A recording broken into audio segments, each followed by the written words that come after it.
Success! Oh, hi. Glad you're here. I'm glad to be with you. I'm gonna go as fast as I can because these movies I just kept writing down because I either had influence or a story to tell. I keep saying influence. I mean impact. Impact. Yeah. So these are the most impactful, memorable, life-changing movies that I saw in 1997. Yeah.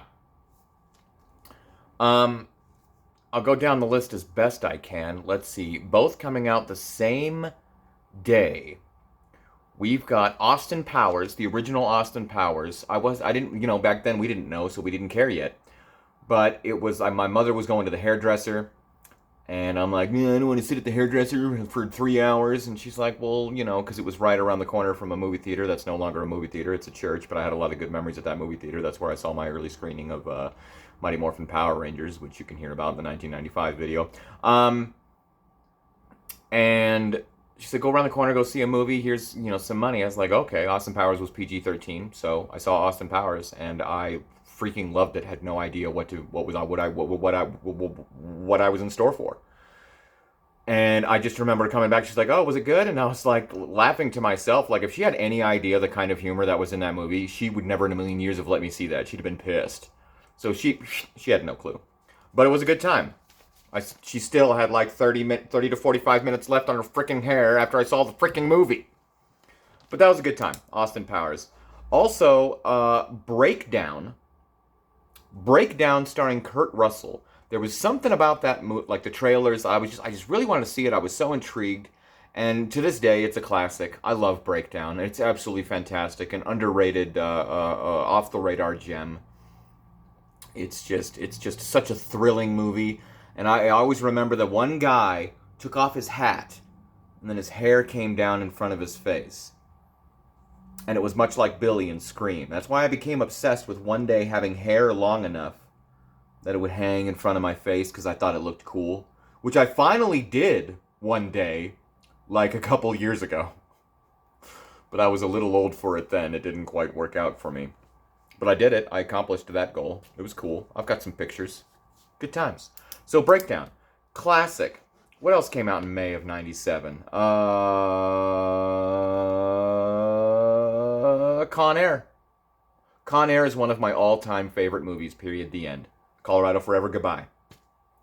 Con Air is one of my favorite movies ever. When I saw the trailers for that movie, and still, even yesterday at work, I was listening to the soundtrack, for goodness sake. I love that soundtrack. It's got this cool, weird electronic beat thing that's like dope as heck. But I saw the trailer and I was like, I gotta see this. And it was rated R, so I needed my parents' permission. And then it was one of those where I convinced my mother to make my dad go see it ahead of time to make sure there wasn't anything too inappropriate for me. Again, like The Mask, which was PG-13. But anyway, I don't think he did, but he said he did. So he took me to see Con Air, and I was so thrilled because I freaking loved that movie. That doesn't say 5, that says 6. That came out a couple weeks before my birthday, actually. A couple weeks before my 14th birthday. Oh, I'm thinking of something else. Anyway, but Con Air. I love Con Air. So many quotable lines. So many quotable lines. So many quotable lines. I could go on for 2 hours about Con Air. I love Con Air so much. Well, I'll never forget when I got out of jail. I had the same look on my face as when Nicolas Cage steps off that bus and gets that whiff of fresh air. Like, freedom is something people take for granted. Trust me. So I cherish every moment I'm out in the world and not in a jail cell or being told what to do by someone, like in a relationship. Jail. But I absolutely loved Con Air. I was obsessed with it when I saw it, and I remember when I finally got it on VHS, I stole it from a Kmart. I stole a VHS from a Kmart years later, and came home to discover that it had Spanish subtitles on it, that particular VHS. It's whatever. But I've seen that movie so many times. I love Con Air. It is one of my all-time favorite movies. It is a comfort film. It is one of my choose 5 movies to take on an island. That's one of them. Like, there's something about the lineup. There's something about the story, the fun, the adventure. Again, I better shut up because I could go on forever about Con Air. Con Air is amazing. What I meant was, because that came out in June, in May was The Fifth Element. Fifth Element, I was obsessed with seeing back then. This was a couple months after what we'll discuss penultimately in this video. But a couple months after that, they were marketing this as the Star Wars of this generation. Which is funny because they were working on the new Star Wars trilogy at the time. But they said it was the Star Wars of this generation. And I was obsessed with seeing it, but I had to go to camp. I was going to summer camp or something. I have no memories of this camp. I just remember having to go and then them taking me out of camp for a day to take me to this movie. Weird that I have no real memories of the camp itself. But I convinced my parents to take me out of camp for an afternoon to take me to Fifth Element, so that I ended up seeing that in Denver.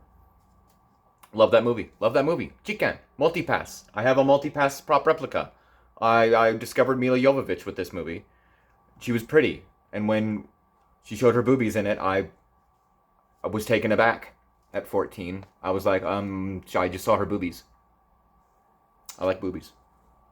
And I like Mila Jovovich a lot. You know, she sings. She did a Pussifer song once. You should look it up. Anywho, okay, but we've also got The Lost World Jurassic Park. I just remember, classic film, but I just remember it being one of the first films, well, I guess I should say one of, because this would have been a couple of months after. This is when I started getting used to, I guess, long lines to see a movie. Lines that would go down the whole mall, because I would go to a mall that was like a block away from where we lived, where there was a movie theater, which is literally the exact location where I work. They remodeled, like tore down and rebuilt, but it's the same exact spot. So I literally work at a place that I have so many memories of movies. It's pretty awesome. But I remember going to the Lost World by myself, because I had to be, first in line. Well, I wasn't first in line, but, as far as people I knew. I wasn't waiting. So I stood in line for hours on end to get tickets for that movie and to get a good seat, because back then there was no assigned seating. So you had to get in line an hour or two early on movies like this if you wanted a decent seat. So I have fond memories of standing in line for The Lost World. It's a big deal. Let's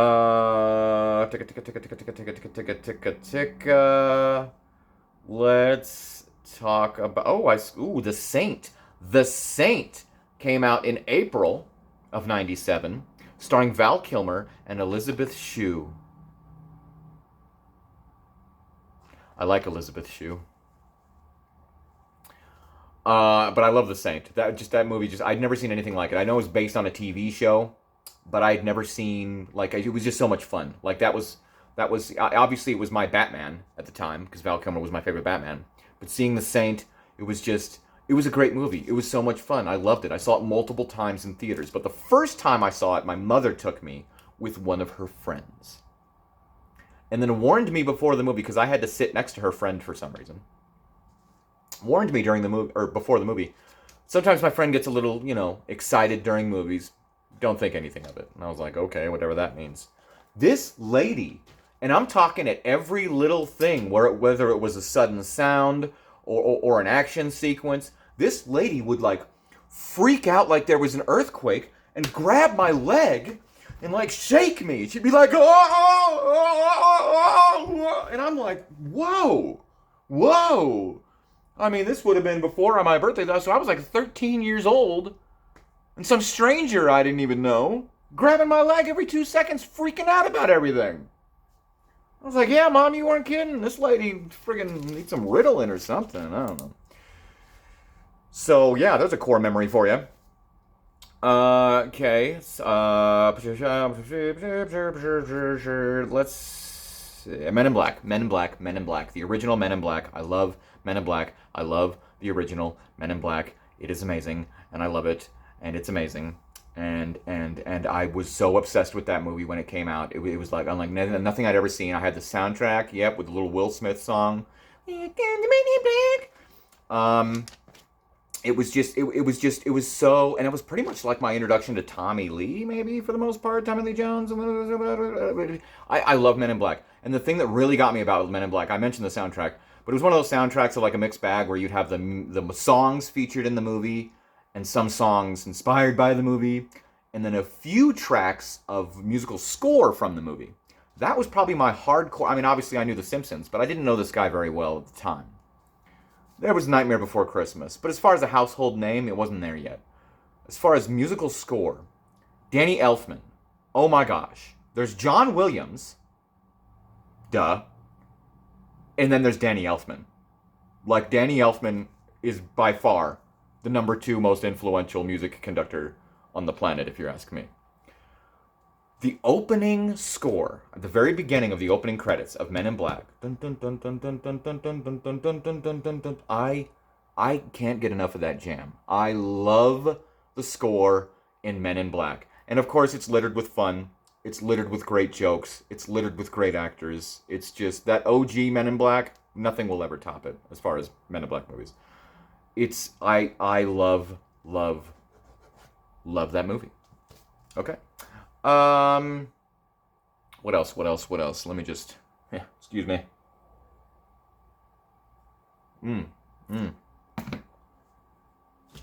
I need a refill. Okay. Well, in July. Okay, so here, my mother and I went on vacation. And while we were on vacation, we saw 2 movies. We saw Air Force One because she wanted to, and I was like, sure, whatever. And I love that freaking movie. I love Air Force One. I love Air Force One. It's one of my 2 favorite fictional presidents of all time. There's Bill Pullman in Independence Day, and there's Harrison Ford in Air Force One, which is pretty much Die Hard on a Plane, but it's, I think, Mr. Harrison Ford president kicking butt is way better than Bruce Willis cop kicking butt. Air Force One is an amazing movie. I love it.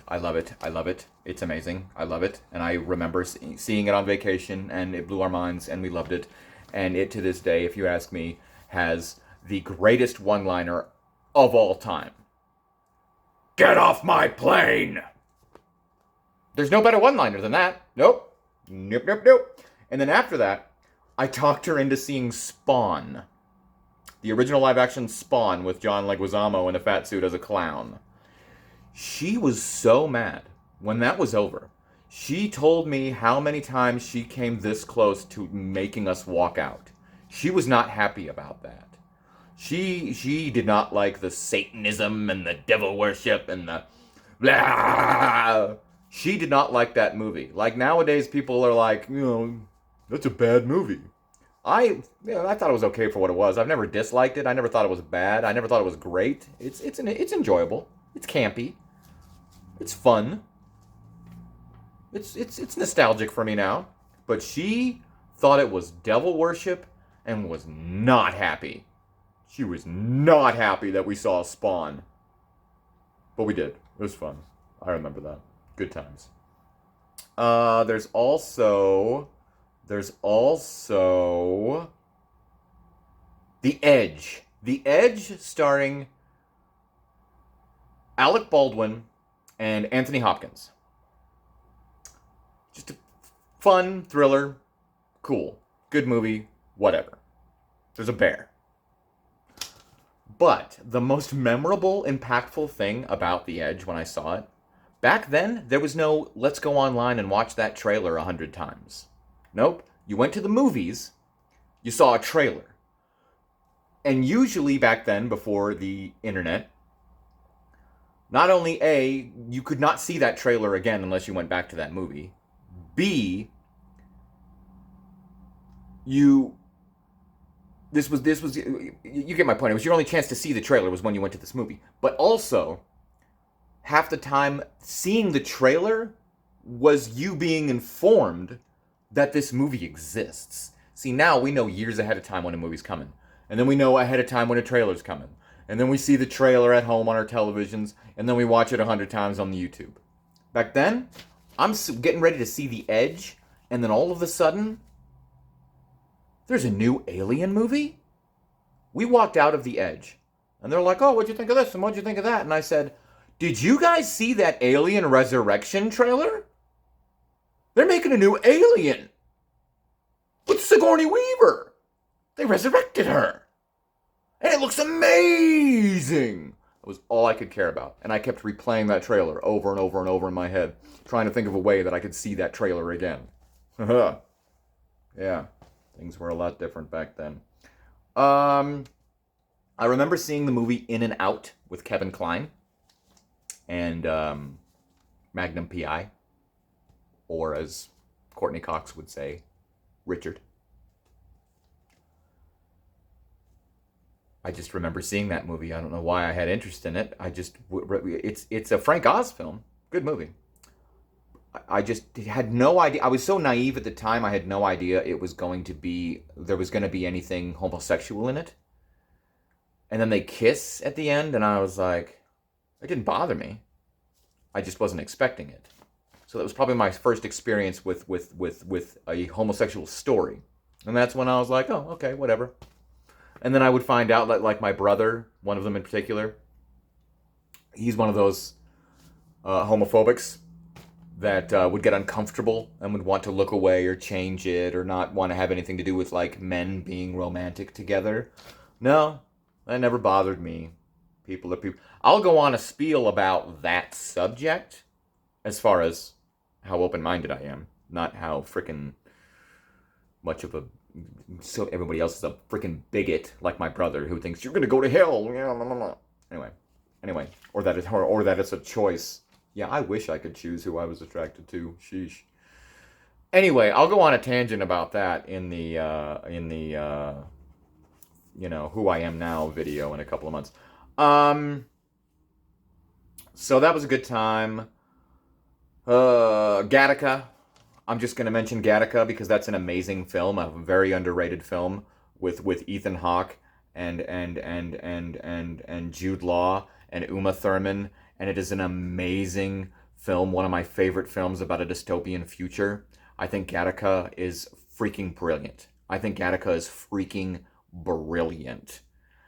And so much of it stuck with me after I saw it. The skin cells being left behind everywhere, being thorough when cleaning yourself in the shower, or the one line that I would quote like crazy, "What's your effing number?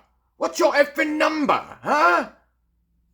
Great movie. If you haven't seen Gattaca and you like sci-fi or future or thrillers or murder mysteries, what have you, espionage, I don't know.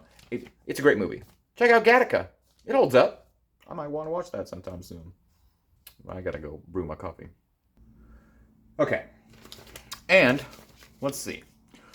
What else? Only like 4 more things to discuss. Oh, right. I mentioned the trailer for Alien Resurrection. So then that came out in November of 97. So I had, The Edge came out in September. So I didn't know about this movie until September. And then 2 months later it was out. And I ended up getting early screening tickets. This was the second time ever. The first time was Mighty Morphin Power Rangers. Check it out, 1995. But in 97, I got early screening tickets, and it was this cool big ticket, and it was like space with her face horizontally, like faintly, and then the resurrection thing on her eye of almost like a portal opening up. We didn't know what to expect. But I talked my dad into coming with me to this early screening. Like a week in advance. You had to go to the newspaper place, get your free ticket, and then first come, first serve. So you'd have to get there early. So we did. We saw this. I was on time for this one. And we saw Alien Resurrection. And at the time, this is one of my first experiences with having a complete 360. At the time, my father and I walked out of the movie and were like, what the heck was that? That was garbage. That was ridiculous. I think we were so impacted by the ending and the rebirth Alien. But then I slept on it and I liked it a little bit more. And then I saw it again in theaters a couple of times. And I appreciated it more, and then throughout the years with every viewing as time moved on, I love that movie. I absolutely love Alien Resurrection. I understand what it was doing. It's the more campy, fun, quirky, doesn't take itself seriously one of the franchise, which is great. But the crew of the Betty with Ron Perlman and the wheelchair guy and Call, aka Winona Ryder, and Christy, and the other guy with the voice who was in other things like The Crow. Oh, and he was recently in Nope. Anyway, the crew of the Betty is absolutely fantastic in that film. You've got Brad Dourif in the movie. The scientists are amazing. The story, there's so many memorable moments. There's so much great dialogue. I quote it all the time. Sigourney Weaver really did make that shot for real.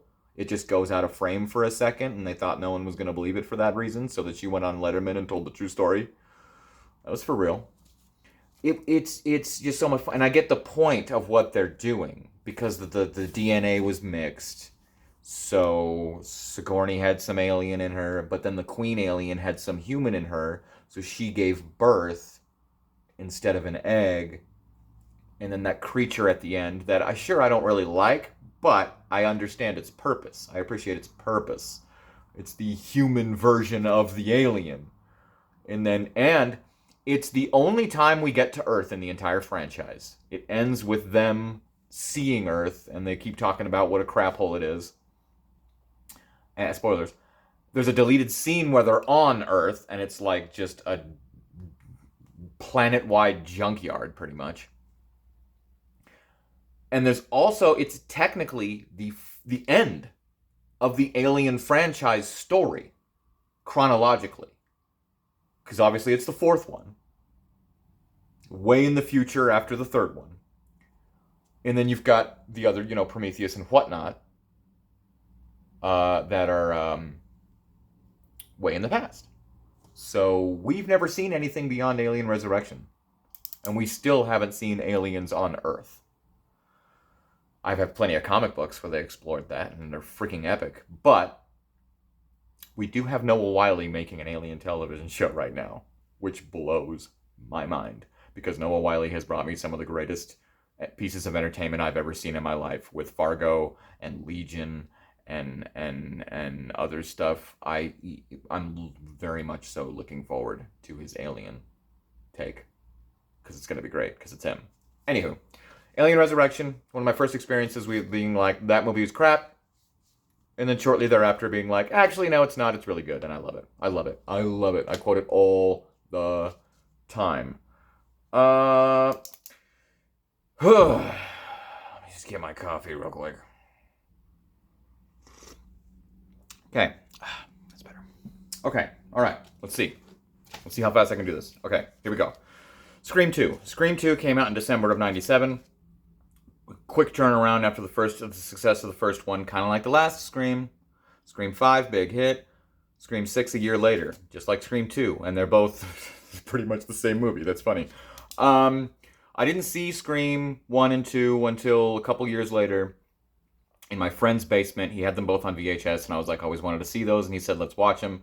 So I watched them back to back. I watched Scream 1, and then I watched Scream 2. So for me, the first time I ever saw Scream was 1 and 2 as a double feature. Fantastic.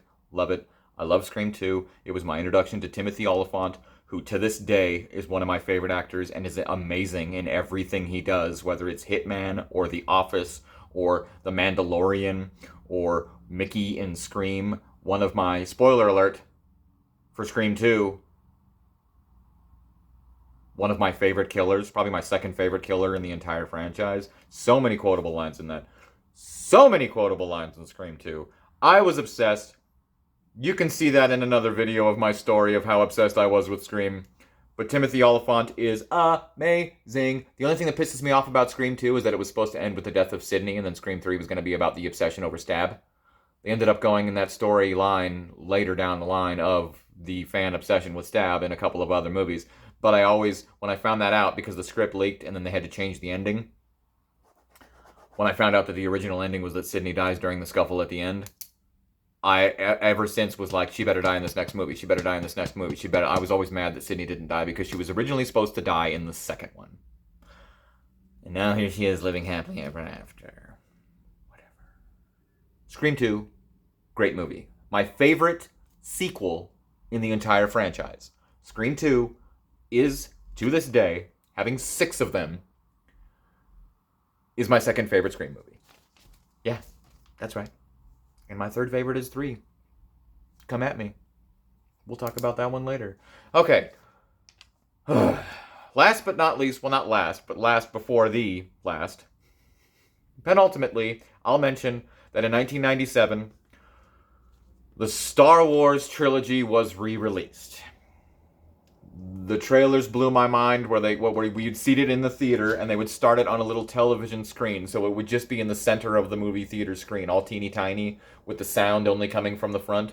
For generations, this was the only way you could experience Star Wars. And then boom, and it blew up in the big screen, and it was like our first time seeing it on the big screen, for my age, was during this trailer and be like, what? And we were getting A New Hope in January, Empire Strikes Back in February, and Return of the Jedi in March. And I saw those movies, and that was my first experience with a long line, because I went to see A New Hope over and over and over and over again with lines going around the block coming out the mall to get your tickets, hoping that it wouldn't be sold out by the time you got to the box office and you weren't standing in line for hours on end for no reason. Yeah, those were the good old days. Wait till I talk about episode 1, Camping Out. Oh, that'll be a good story.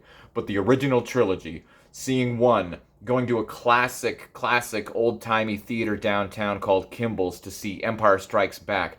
Oh, and then they pushed back Return of the Jedi, which was my favorite at the time. Came out the year I was born. Check out the 1983 video. Return of the Jedi, my mother showed up at... I was in middle school at the time. My mother showed up at middle school. I get called to the office. I had no idea what was going on. Your mother's here to pick you up. And I get to the office. What's going on? She says, oh, it's your grandmother. I need to take you out of school. And I'm like, oh my gosh, what is it? And then we get into the car. I'm like, is Grandma okay? And she goes, oh, that was just a cover story. We're going to see Star Wars. And she pulled me out of school to take me to see Return of the Jedi. And they were special editions. They had bonus scenes. They had updated special effects. Seeing the original Star Wars trilogy in theaters a month apart. I remember did I say that? They pushed Return of the Jedi back a week because they were worried that it was going to lose to Howard Stern's Private Parts. They were scheduled to release the same weekend. So Fox pushed back Return of the Jedi a week because Star Wars was afraid of Howard Stern's Private Parts. Anyway, mother pulled me out of school. We saw Return of the Jedi. I saw all 3 of those films in theaters because movies would last a while back then. There was a time where you could see all 3 on the same day. All 3 of them were out at the same time. I think. Unless I'm mistaken about that, because they might have only been showing the one for like 6 weeks, pulled it, and then showed the other for like 6 weeks, pulled it, then showed the other for like 6 weeks. Anyway, seeing those movies in theaters blew my mind, and made me even more of a fan. And then they were like, in a couple of years, we're going to release episode 1, The Phantom Menace. That's a whole nother story. But it was in production, and they started testing their computer graphics with the special edition, thanks to Jurassic Park. And we're like, yeah, we can do this prequel trilogy. And I was like, we're going to get a whole nother trilogy? Okay. But the most impactful, life-changing film that I saw in 1997 was As Good as It Gets. And yes, it was. Starring Jack Nicholson, Helen Hunt, and Greer? No. What's his name? Anyway. I was like, the host of Talk Soup? He was nominated for an Oscar. Someone won an Oscar. Was it Nicholson? Anyway, Oscar-nominated film. I love that movie so much, As Good as It Gets. It was my introduction to, like, OCD. It was my introduction to many, many things. I love that movie so much. But the reason it was the most influential of that year is because it's the first movie I remember seeing, hoping to see boobies. When I saw in the paper that it was rated PG-13, I was planning on seeing it anyway. I saw in the newspaper that it was rated PG-13 for brief nudity, and I was hoping that it would be Helen Hunt. I had such a huge crush on Helen Hunt. My first ever crush was Ariel the Little Mermaid. My first ever human crush was Amy Jo Johnson, the Pink Ranger, Kimberly from Mighty Morphin Power Rangers, the OG. Met her. Oh, it was great. My first physical dream was Gina Davis from Cutthroat Island, but Helen Hunt was my first ever goddess among men. Like, this is the most beautiful woman I've ever seen. It inspired me to make a list. I've made many in my life, so what? Big whoop. But my first ever list of the most beautiful women I'd ever seen in my life, Helen Hunt was number 1. So I went and saw As Good as It Gets, and I got what I wanted in one scene in particular. Great side boob. Forgive my vulgarity, but I was very excited at the age of, yeah, it came out in December. At the age of 14, to see my number one crush, most beautiful woman I'd ever seen in my life. I loved the show Mad About You. Loved the show Mad About You. And there she was naked. And I could see her side boob. And there's like one split second shot where you get a little, you know, a little of the full, little nipple. And then he's drawing her naked. Helen Hunt is a beautiful woman to this day. She's still on that list. She may not be number one, but... So yeah, that movie changed my life, and it's also a great movie that I've seen many times and could quote, and I absolutely love that. Jack Nicholson at his best, and Helen Hunt is Greg Kinnear, haha, and Greg Kinnear, all three of them, fantastic film. Love that movie, great film, classic. If you haven't seen it, see it. Great line when he's talking to Helen Hunt because she inspires him to draw again. Greg Kinnear. And he looks at her and says, "You're the reason cavemen chiseled on walls." I completely agree. Helen Hunt, gorgeous woman, especially in that movie. It is as good as it gets. Watch that right now. 1997. Good year. The year of the Star Wars Special Edition. And Helen Hunt's side boob. Okie dokie.